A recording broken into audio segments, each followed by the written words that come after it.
I keep re-recording this because I can't keep my thoughts straight. Let's see if I can do this in one take.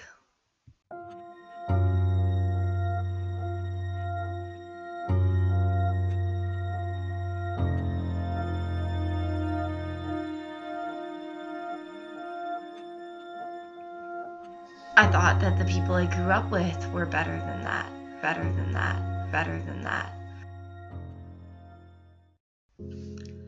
Hey everyone. So, I was going to make this video yesterday, but I couldn't. So, I took yesterday to just process through my thoughts and essentially to grieve a little bit. And I'm still doing that. But before too many days pass, I need to make this video. The night of the election, my household went to bed early. Others that I live with went to bed just because they didn't think that Trump had any chance of winning. We went to bed because he had to wake up early, and I honestly didn't think Trump was going to win. So we went to bed at our usual time, and then I woke up yesterday morning, opened up my Facebook feed, and there it was. And at first I thought, this has to be a joke. So I hopped on Google and typed in who won the 2016 election, and Trump is our president.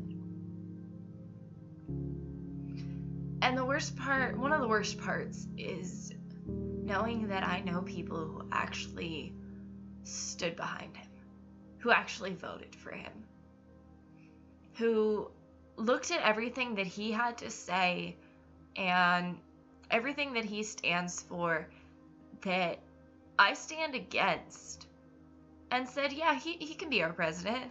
Like, what? I thought we were better than that. Seriously, America, I thought we were better than that. And as a first-time voter, as a young member of the LGBT community, as someone who considers myself an adult, but I still remember what it was like to be a kid. I thought our generation was better than that. I thought that the people I grew up with were better than that. The people that I've called friend, and knowing that those same people, some of them, not all, but some of them are the reason why I'm glad that as of right now I don't really have to leave my house. Pretty soon I'm going to have to leave my house, but right now I'm enjoying, if I can even say I'm enjoying it, I'm enjoying having time to myself to figure out why and what's going on, and if there's any way that this will be okay. But I don't see how. So I can make this entire video all about how hopeless this feels, but I'm not going to do that. I don't feel like that's what the world needs right now. There's enough fear, enough terror, enough people worried about tomorrow. Am I worried about tomorrow? Yeah. Am I worried about a year from now? Yeah. Am I worried about what this 4-year period will hold for us and where we'll be at the end of it? Yeah. Am I worried that maybe some people still won't get it and it won't just be 4 years, it'll be 8? Yeah. But at the same time, I keep trying to remind myself that we have always fought for our rights. We have been fighting for our rights for a long time. The LGBT community has been fighting since before I was even conceived. People of color have been fighting since long before that. And just because we have stupidly elected the wrong person for president, I don't think that means that we should stop fighting. And I'm trying to collect my thoughts and have something to say that means something right now. And there are people saying like, oh, Trump doesn't care about LGBT issues. He doesn't care. He doesn't care. How can you say he doesn't care?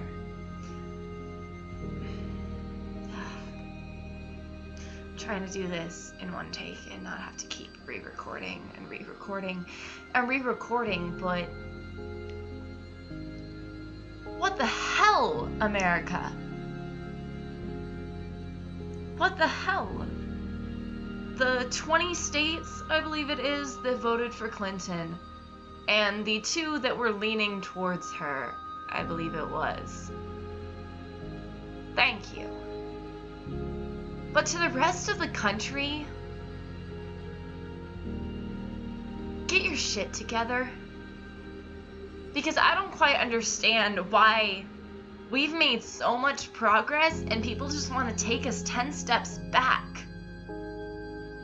My hope for our country had been that we would see even more of an improvement in LGBT rights in the workplace, in marriage, in adoption. But I keep having to remind myself that we can still do that. That we still have voices that need to be heard, and that we have a right to share with the world, and that people change. Maybe I'm naive. Maybe I am too optimistic. But I still wholeheartedly believe that people can change. People grow. People learn. People change. We're not bound to one way of thinking. Yes, there are closed-minded people in this world, but even the most closed-minded, homophobic, bigoted person has potential. And our country has made a lot of progress. And I've always hated when people think that because one person makes a mistake, that negates all of the progress they've made. So just because our country made a mistake, that doesn't negate the progress. That doesn't mean that we haven't made great strides, and that doesn't mean that we can't keep striving, keep fighting, keep talking, keep debating and having intellectual discussions and learning new viewpoints and trying to be better. The president is one person. Yes, that one person has power in our country. But we have voices too. And I just keep reminding myself that no matter who our president is, I have a right to my voice. I have a right to keep standing up for what I believe in and to keep furthering that.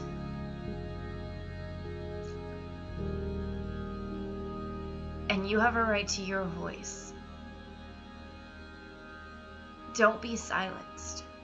One of my favorite things about starting to come out in high school was the day of silence.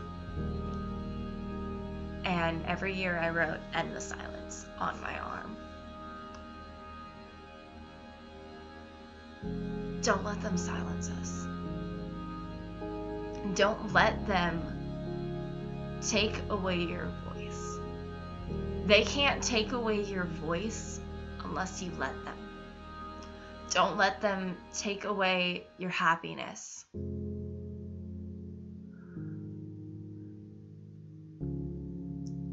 Do we have a difficult fight ahead of us? Yeah. But the war's not over yet. If you think that we won the war a long time ago, sorry, you're wrong. We've still been fighting even since same-sex marriage became legal in all 50 states. When I saw that over a year ago, I was just like, that's great, but there's still so much to do. Yeah, we won a battle, but we still haven't won the war yet. And in this case now, we lost a battle, but they didn't win the war. They can't take away your voice. They can't take away you being able to hold your partner's hand. They can't take away you being able to kiss your partner. They can't take away your sense of self, self-worth, identity, pride. They can't take away our pride. Whether that's your pride of being a member of the LGBT community, or your pride as an African American man or woman, or your pride as Hispanic or Latino or Latina, or your pride as a Muslim. They can't take away who we are. And we can keep fighting. I know it doesn't sound like much, but when you lose a battle, you have to take comfort in the battles that you've won, and the battles you still have left to fight that you still might be able to win. The war's not over.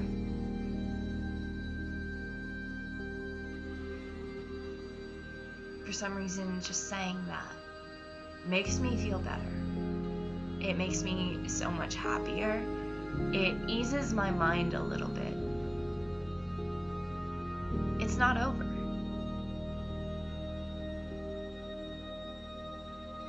We've come a long way. We still have a long way to go. We took some steps back here. But as a country and as fellow citizens, fellow neighbors, friends, family members, what we need to do in this time is stand behind each other. If you are not LGBT, but you care about those that are, stand behind us. If you're Hispanic or Latino, Latina, if you're Arabic, if you're Muslim, or you know people who are and you truly care about them and their well-being, stand behind them. If you're disabled or have loved ones who are disabled, stand behind them. There's strength in numbers.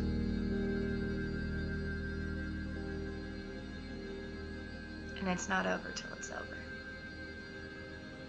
So I guess we will all see what happens in the next 4 to 8 years. And I hope it doesn't become 8.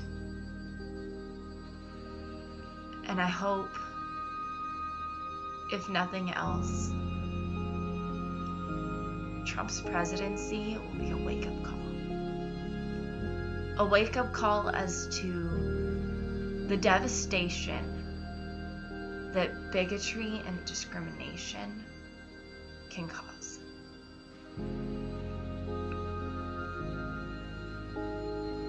hope that very soon there will come a time when the people who don't understand why people who are so afraid right now will get it and will come back us up.